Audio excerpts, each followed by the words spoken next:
The man walking around inside Mexico's most high-security prison is not an ordinary person, but the world's biggest and most dangerous drug smuggler, El Chapo.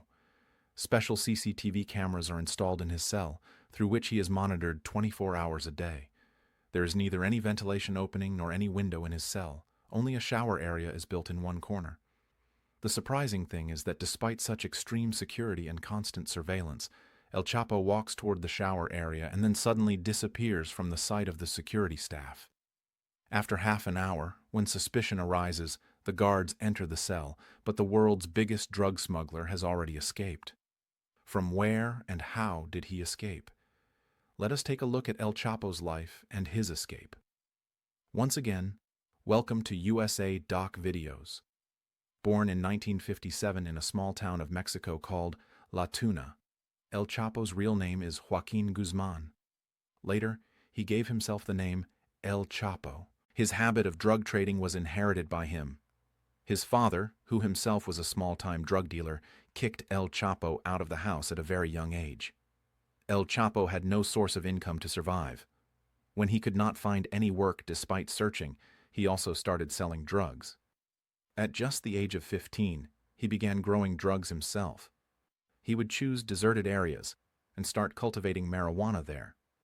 Gradually, his drug trading grew so much that Mexico's big drug dealers wanted to include him in their gangs. In the 1970s, he joined a drug trading gang called El Güero Palma. In this gang, he used to supervise drug smuggling operations. He was so strict in his work that whenever a delivery was late or even a small mistake occurred, he would kill the dealer. In 1980, he joined the gang of the most famous drug dealer of that time, El Pedro Gato. This gang was the largest drug trading organization in Mexico. El Chapo was given responsibility for logistics and drug shipments in this gang as well. His job was to monitor drugs coming from Colombia to Mexico. But in 1989, the gang leader Gato was arrested by agencies, and the gang collapsed. Taking advantage of the situation, El Chapo formed his own gang, which he named the Sinaloa Cartel. At that time, drugs were transported to America through two main routes. Most drugs came via the Caribbean route, and the second route was through the Mexican borders. American agencies focused all their attention on the Caribbean route. Many drug dealers and gangs were caught. El Chapo took advantage of this and began transporting drugs into the USA using different channels. He produced a large variety of drugs, including methamphetamine, heroin, ecstasy, cocaine, and marijuana. These drugs gave him the highest profits, which is why he focused more on them. However, transporting drugs into the USA was not easy. To do this, he used extremely clever techniques. In the beginning, drugs with little odor, such as cocaine, were smuggled inside fire extinguishers, chili pepper cans, or car rims. Even drug-sniffing dogs could not detect them. But the problem was that drugs other than cocaine could not be smuggled this way. That is why he adopted a method that became his identity. That method was tunnels, also known as underground passages.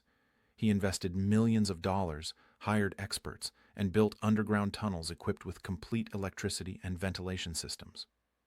Through these tunnels, he began smuggling drugs into the USA.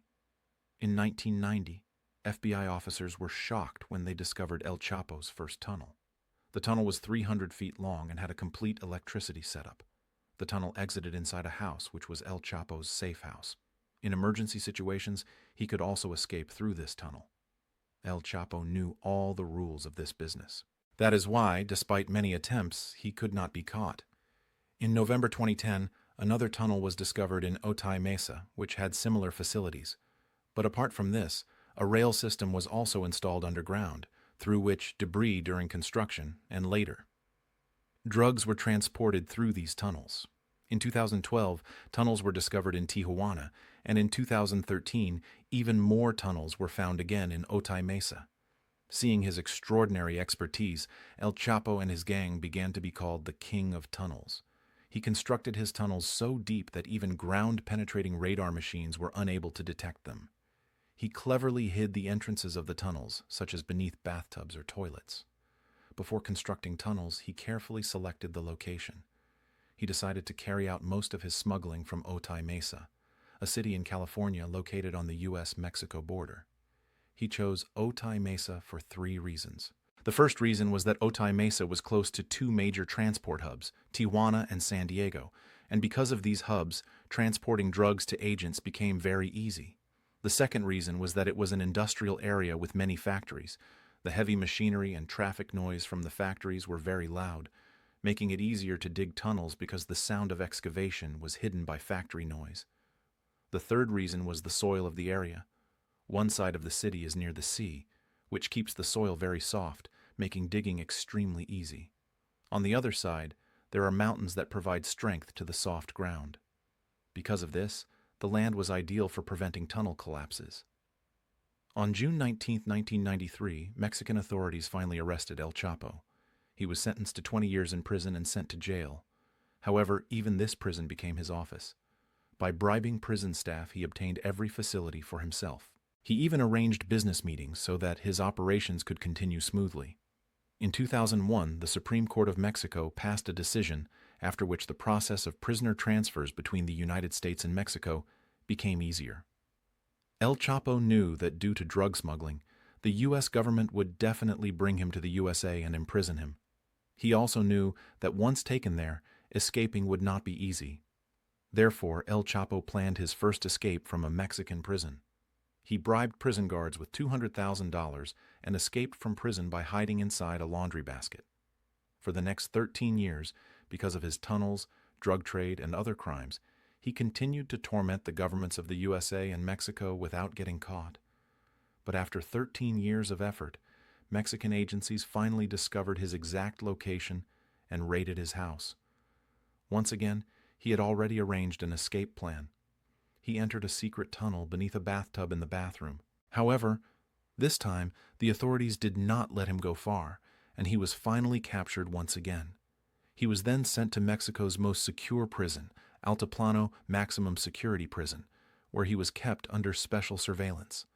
But just 1 year later, on 11 July 2015, while he was walking inside his cell at night, he was last seen at 8:50 p.m. near the shower area. The shower area was the only place in his cell that was hidden from the camera's view. After nearly half an hour, when he was no longer visible on the camera, the lockup was opened to inspect the cell. By the time the guards entered, El Chapo had already escaped. With great cleverness, he enlarged the shower drain and dug a tunnel that connected to a larger tunnel below. This tunnel opened at a nearby construction site located 1 kilometer away. The tunnel was 33 feet underground and 5 feet 7 inches wide. It was large enough for a person to pass through easily. However, this time his freedom did not last long. On 8th January 2016, Mexican Marines raided his safe house in Los Mochis. After a fierce encounter, he was captured once again. This time, the American government did not want to take any risk. Therefore, in 2017, the Mexican government handed El Chapo over to the USA. He is currently serving a life sentence in Supermax Prison, Colorado. But the reality is that no matter how much security exists, the American government always fears that El Chapo might escape once again. We hope you will like and share this USA Doc video to the fullest. We will meet again in the next amazing video.